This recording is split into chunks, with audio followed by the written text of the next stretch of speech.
Pemirsa Anda kembali menyaksikan Closing Bell dan kini kita berada di segmen khusus Consumer Reports bersama saya Dina Gurnik. Wakil Presiden terpilih Gibran Rakabuming Raka mengatakan akan mengevaluasi program makan siang dan susu gratis yang sudah diuji cobakan beberapa waktu lalu. Hal ini disampaikan Gibran usai dilantik dan membagikan susu gratis di wilayah Jakarta Utara pada 24 April 2024 lalu, di mana Gibran menjelaskan beberapa hal yang pihaknya akan evaluasi dari program makan siang gratis, yaitu pemilihan menu, proses distribusi, hingga pemenuhan logistik makanan. Tidak hanya itu, jumlah penerima program makan siang dan susu tersebut juga akan dievaluasi oleh pemerintah. Hal tersebut dilakukan agar bantuan pemulihan gizi bisa tepat sasaran kepada masyarakat yang membutuhkan. Sambil melakukan evaluasi, Gibran mengaku akan terus mensosialisasikan program makan siang dan susu gratis kepada masyarakat di masa-masa dirinya ditetapkan sebagai wakil presiden terpilih.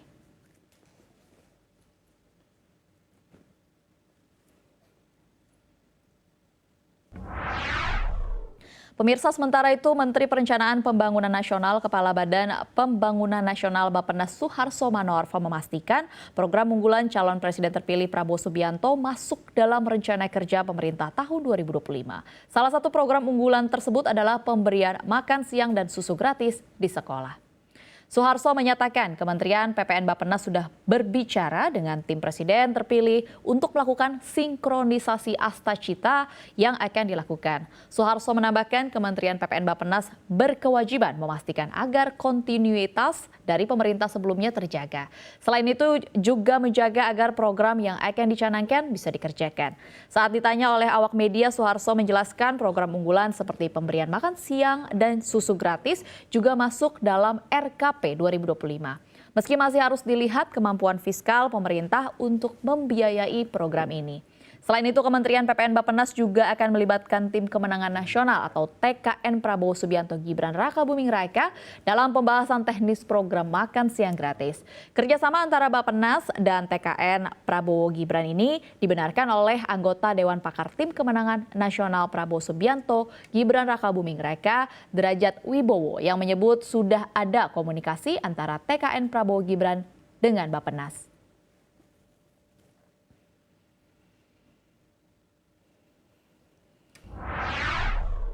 Pemirsa, lalu apa urgensi dari program makan siang dan susu gratis serta bagaimana kesiapan pelaku industri terhadap implementasi program andalan Presiden dan Wakil Presiden terpilih ini?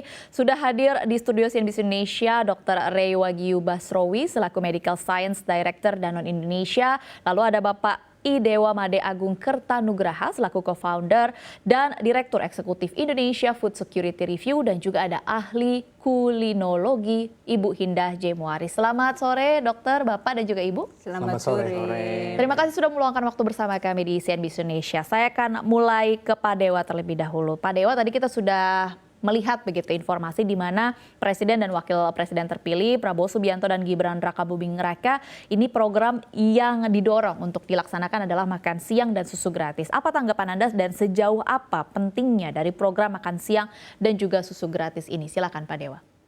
Ya, terima kasih ya.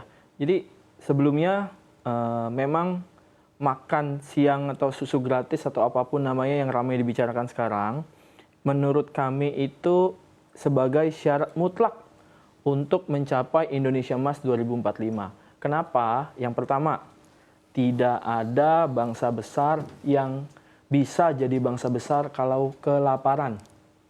Itu yang pertama. Yang kedua, program ini bukan hanya terkait masalah gizi semata, tapi akan berpengaruh langsung kepada swasembada pangan Republik atau negeri ini.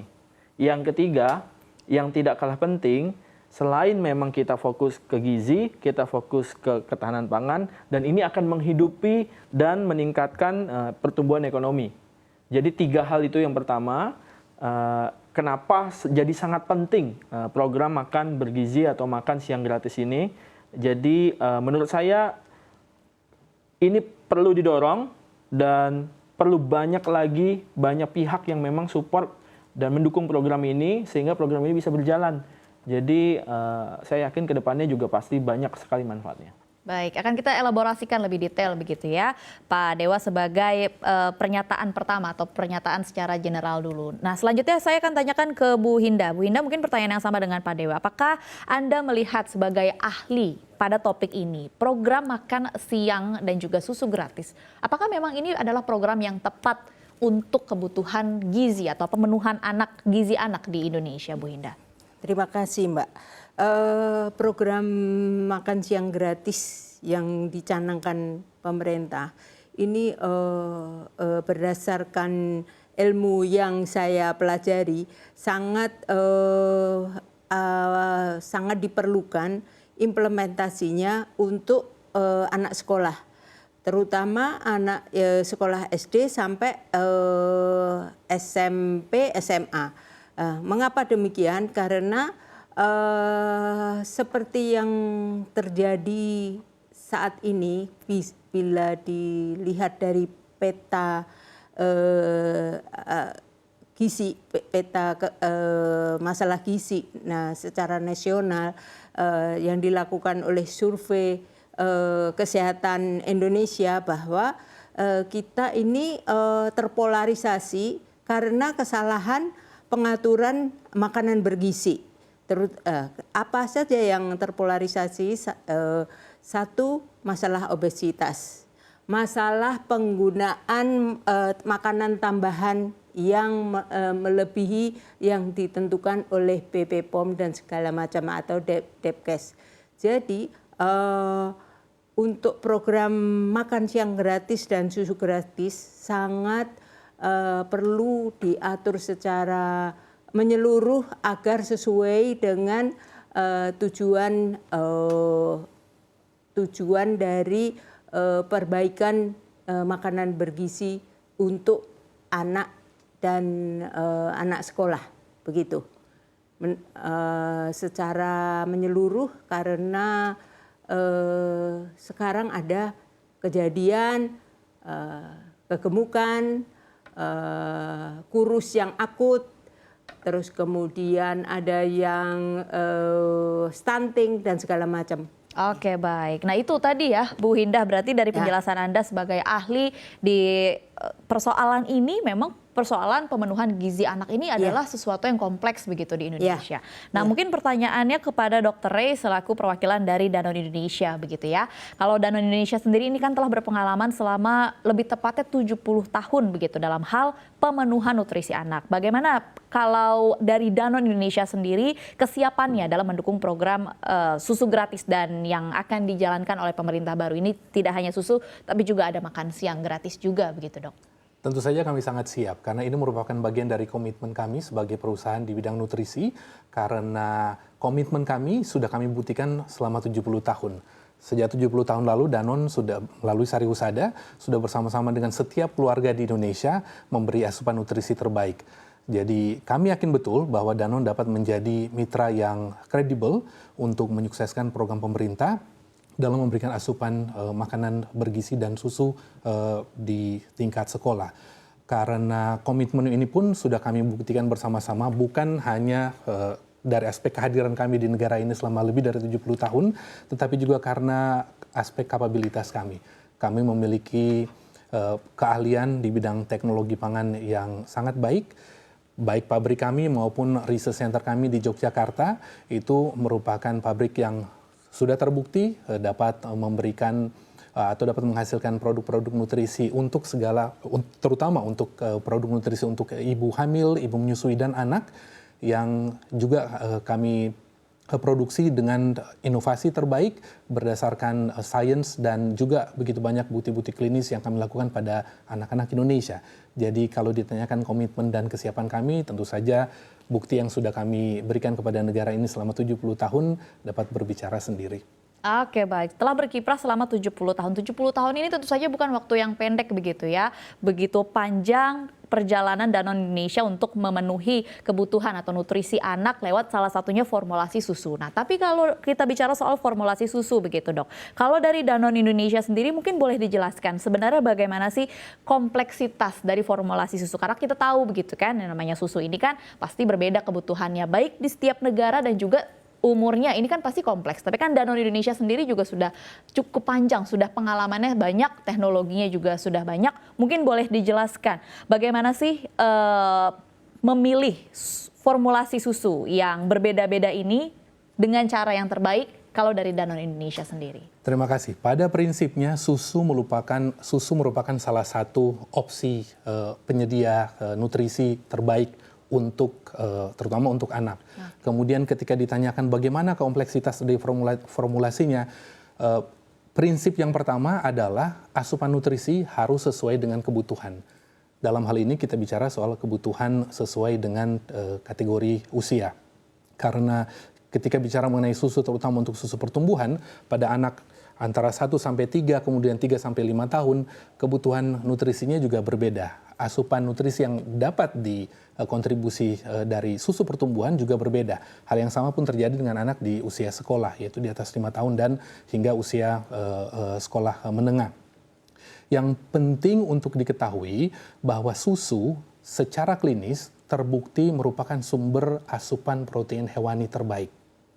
Kenapa? Karena protein hewani terbukti merupakan vehicle atau kendaraan yang baik untuk penyerapan zat-zat gizi yang penting untuk tumbuh kembang si kecil, baik untuk balita maupun anak usia sekolah. Dan ketika bicara soal kebutuhan gizi, penting sekali bagi bangsa Indonesia untuk memastikan asupan gizi yang paling utama adalah untuk memastikan supaya beberapa kasus-kasus kekurangan gizi yang masih menjadi masalah utama di Indonesia itu bisa teratasi, salah satunya dengan asupan nutrisi lewat susu pertumbuhan. Kita berbicara misalnya Ibu Indah sudah mengatakan tadi tentang stunting, kemudian anemia. Kita tahu anemia di Indonesia anak-anak itu masih ada sekitar 1 dari 3 anak Indonesia masih menderita anemia. Begitupun dengan stunting. Nah, khusus untuk anemia, formulasi yang dilakukan Danone adalah melakukan inovasi untuk memastikan supaya susu pertumbuhan itu diperkaya atau difortifikasi dengan zat besi dan vitamin C. Karena penelitian yang sudah kami lakukan membuktikan bahwa dengan kombinasi iron C atau vitamin C dan zat besi yang berada atau yang diformat dalam bentuk susu pertumbuhan terbukti dapat memenuhi asupan nutrisi minimal untuk membuat anak dicegah untuk tidak menjadi anemia. Jadi pada prinsipnya adalah komitmen Danone kami tuangkan dalam bentuk inovasi teknologi yang mutakhir sesuai dengan kebutuhan anak-anak Indonesia.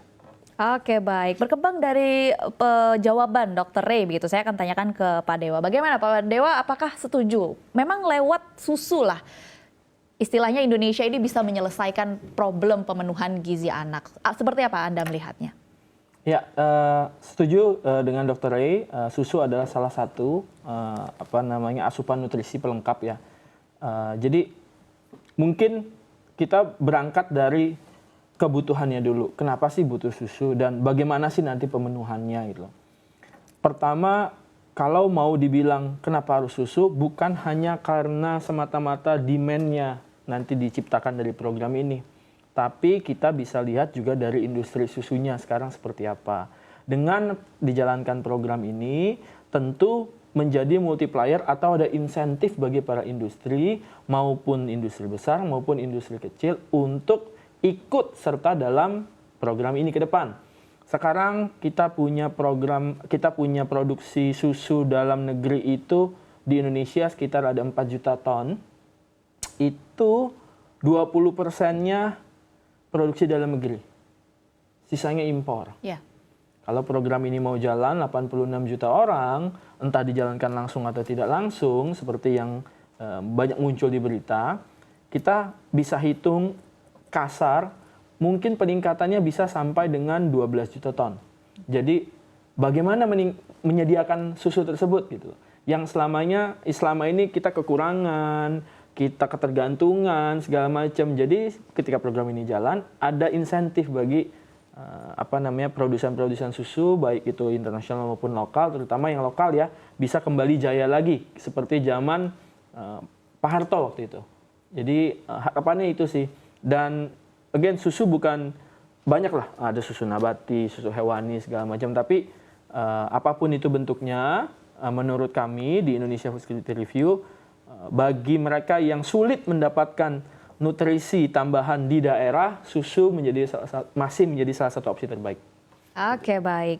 Pertanyaan yang serupa juga untuk Bu Hinda. Bu Hinda, ini kan Anda pasti bisa berbicara begitu ya terkait dengan formulasi juga. Tadi Dr. Rai sudah menyebutkan bahwa kalau dari Danone Indonesia ini memperhatikan bahwa ada 2 formulasi yang spesifik yang dilihat dibutuhkan oleh anak-anak di Indonesia, yakni zat besi dan juga vitamin C, begitu ya dok ya. Melihat problem-problem yang tadi juga Bu Hinda sudah sebutkan. Nah, apakah Anda setuju dengan pernyataan Dr. Ray ini? Apakah memang susu menjadi salah satu cara penyelesaian untuk memenuhi kebutuhan gizi anak di Indonesia secara spesifik? Terima kasih Mbak. Saya setuju dengan Dr. Ray dan Pak Dewa. Tentu tidak semuanya susu ya. Tentu salah satu sumber protein hewani yang disarankan untuk anak-anak pertumbuhan untuk anak sekolah adalah susu. Karena kandungan gizi mikronya terutama vitamin C, zat besi, zinc dan asam folat itu sangat diperlukan untuk perkembangan otak anak di masa sekolah. Tetapi perlu diketahui bahwa pemberian makan siang atau susu yang tidak sesuai dengan kebutuhan sesuai usianya justru memicu masalah baru berupa kelebihan berat badan atau obesitas pada anak. Masalah ini bisa tidak kalah seriusnya dengan stunting seperti yang saya awal tadi saya bicarakan tadi. Susu sama seperti sumber protein hewan lainnya fungsinya membantu mendukung pertumbuhan dan perkembangan anak. Itu yang perlu digarisbawahi. Ya, protein dalam susu juga dapat membantu anak-anak tumbuh dan berkembang secara optimal. Menurut Peraturan Menteri Kesehatan Republik Indonesia Nomor 28 Tahun 2019, anak usia 6 sampai 12 tahun membutuhkan 40 sampai 55 gram protein per hari dan diantaranya bisa dipenuhi dengan minum susu. Begitu. Perlu juga diketahui bahwa berdasarkan studi Harvard School of Public Health menjelaskan bahwa susu anak tinggi nutrisi yang baik untuk anak sekolah sebaiknya dibuat dari susu sapi. Kenapa? Sebab susu sapi utuh mengandung sekitar 87 air, sisanya yang 13% itu yang zat makro, artinya mineral, karbohidrat, protein, vitamin itu yang 13%. Ya, itu baik untuk meningkatkan padat tulang, untuk kepadatan tulang serta mendukung proses tumbuh kembang anak, terutama di masa SD dan SMA. Oke, SD, SMP, SMA. Baik, berarti Bu Hinda juga setuju begitu ya pernyataan dari Dr. Ray dan juga tadi didukung oleh pernyataan dari Pak Dewa bahwa memang sebenarnya susu masih spesifik menjadi kandungan yang tepat untuk diberikan ke anak Indonesia untuk sebagai penyelesaian problem pemenuhan gizi. Tapi nanti kita akan elaborasikan karena kalau tadi dari jawaban Bu Hinda, masalah kandungan ini juga adalah masalah yang kompleks begitu, harus diperhatikan. Bukan saja kita hanya memberikan susu begitu saja, tapi pemilihan formulasinya juga ternyata sangat penting. Nah,